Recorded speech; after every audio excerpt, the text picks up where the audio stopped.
Vous êtes au téléphone pour un appel important. Et soudain, vous entendez « Maman, regarde! Maman, papa, j'ai soif !»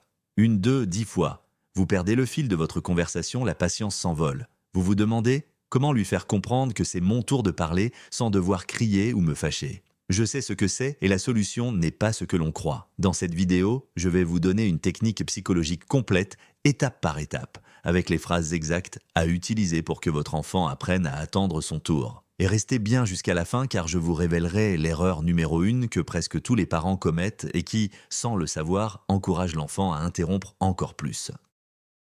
Avant tout, mais respirez. Si votre enfant vous coupe la parole, ce n'est pas parce qu'il est mal élevé ou qu'il cherche à vous défier. C'est avant tout parce que son cerveau est différent du nôtre. Jusqu'à environ 6 ou 7 ans, un enfant est naturellement égocentrique. Cela ne veut pas dire égoïste, mais centré sur lui-même. Son besoin, son idée, sa question sont les choses les plus importantes au monde à l'instant T. Le contrôle de ses impulsions est une compétence qui s'apprend, comme le vélo. Il ne l'a pas encore acquise. Le couper la parole est donc souvent une manifestation d'enthousiasme, d'un besoin immédiat de connexion ou d'une difficulté à gérer sa frustration. Votre rôle n'est pas de le punir pour une compétence qu'il n'a pas, mais de lui servir de guide pour la construire.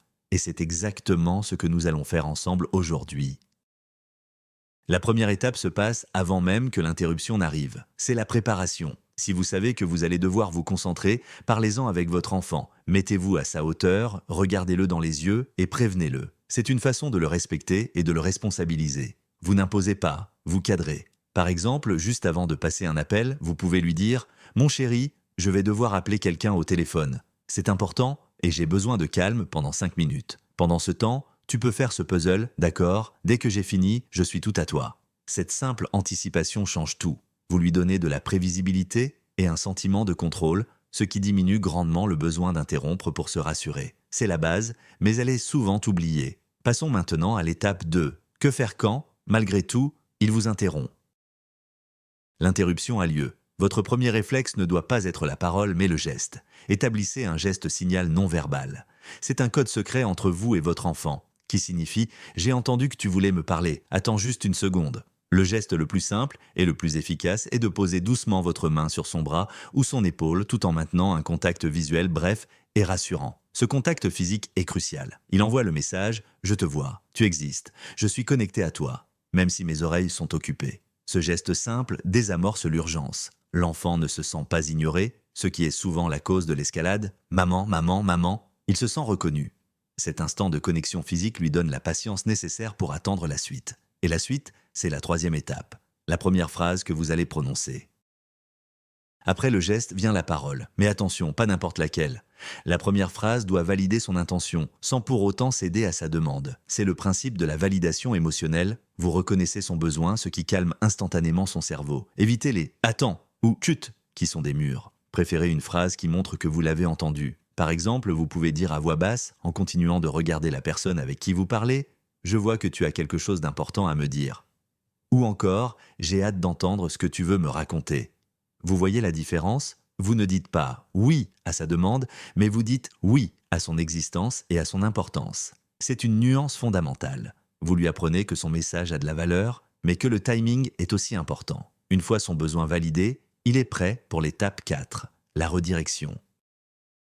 La validation seule ne suffit pas. L'enfant a besoin de savoir quand son tour viendra. L'incertitude est une source d'anxiété majeure pour un jeune enfant. L'étape 4 consiste donc à lui donner un cadre temporel clair et concret. Les notions abstraites comme « dans 5 minutes » sont difficiles à saisir pour les plus jeunes. Utilisez des repères visuels et concrets. La clé est de lier la fin de votre attente à la fin de votre action. La phrase magique est « dès que j'aurai fini de « je viendrai te voir ». Par exemple, « je vois que tu veux me montrer ton dessin, c'est super. Dès que j'aurai raccroché le téléphone, je serai tout à toi pour le regarder. » Ou encore, « j'ai bien compris que tu as soif. Dès que j'aurai fini de parler avec la dame, nous irons chercher un verre d'eau ensemble. » Vous donnez une fin précise à son attente. Cela la rend supportable. Maintenant, que peut-il faire pendant ce temps? C'est l'objet de notre 5e étape. Un enfant, surtout jeune, a du mal à attendre sans rien faire. Lui demander de juste attendre est une recette pour l'échec. L'étape 5 est donc de lui proposer une alternative positive, une activité d'attente. Ce n'est pas une distraction pour vous en débarrasser, mais un outil pour l'aider à patienter. Idéalement, cette activité a été préparée lors de l'étape 1. Vous pouvez simplement la lui rappeler. Reprenons notre dialogue. Dès que j'aurai raccroché, je serai à toi. En attendant, tu te souviens? Tu peux commencer le puzzle que nous avons sorti. Si vous n'aviez rien prévu, improvisez une mission courte. En attendant que j'ai fini, pourrais-tu aller chercher ton livre préféré pour qu'on le lise ensemble juste après? Vous transformez un moment d'attente passive et frustrante en un moment d'action avec un but. L'enfant devient acteur de sa patience. Mais attention, tout cela ne fonctionnera que si vous respectez scrupuleusement l'étape suivante, la plus importante de toutes. Voici l'étape la plus cruciale, celle qui construit ou détruit la confiance. Vous devez absolument tenir votre promesse. Dès que vous avez terminé votre conversation, votre première action doit être de vous tourner vers votre enfant. Pas de « juste une minute, je finis un email », c'est pas de « ah oui c'est vrai, j'arrive ». Non, immédiatement. Allez vers lui, mettez-vous à sa hauteur et dites « j'ai terminé, merci beaucoup d'avoir attendu, c'était très gentil de ta part. Maintenant, je suis là pour toi. Qu'est-ce que tu voulais me dire d'important ?» En faisant cela, vous lui montrez 3 choses. 1. Votre parole est inviable. 2. Sa patience est récompensée. 3. Ce qu'il a à dire est vraiment important pour vous. C'est un renforcement positif extrêmement puissant. Chaque fois que vous tenez votre promesse, vous renforcez sa capacité à attendre la prochaine fois. Et à l'inverse, si vous ne le faites pas, vous lui apprenez qu'attendre ne sert à rien. Cela nous amène à l'erreur à ne jamais commettre. Parlons maintenant de l'erreur fatale que j'ai mentionnée au début. L'erreur que font 99% des parents épuisés, et c'est compréhensible. Cette erreur, c'est d'ignorer l'enfant en espérant qu'il se lasse, ou à l'inverse, de craquer et de lui crier « ça suffit maintenant, laisse-moi tranquille ». Ces 2 réactions, bien qu'opposées, ont le même effet désastreux. En l'ignorant, vous créez une escalade. L'enfant va parler de plus en plus fort, vous tirez la manche jusqu'à ce que vous cédiez. Vous lui apprenez ainsi qu'il doit insister lourdement pour obtenir votre attention. En lui criant dessus, vous obtenez peut-être le silence sur le moment, mais au prix de votre relation.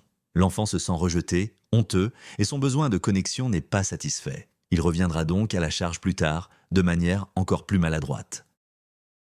La seule solution est le chemin que nous traçons, reconnaître, cadrer et tenir sa promesse. C'est plus exigeant sur le moment, mais infiniment plus efficace à long terme.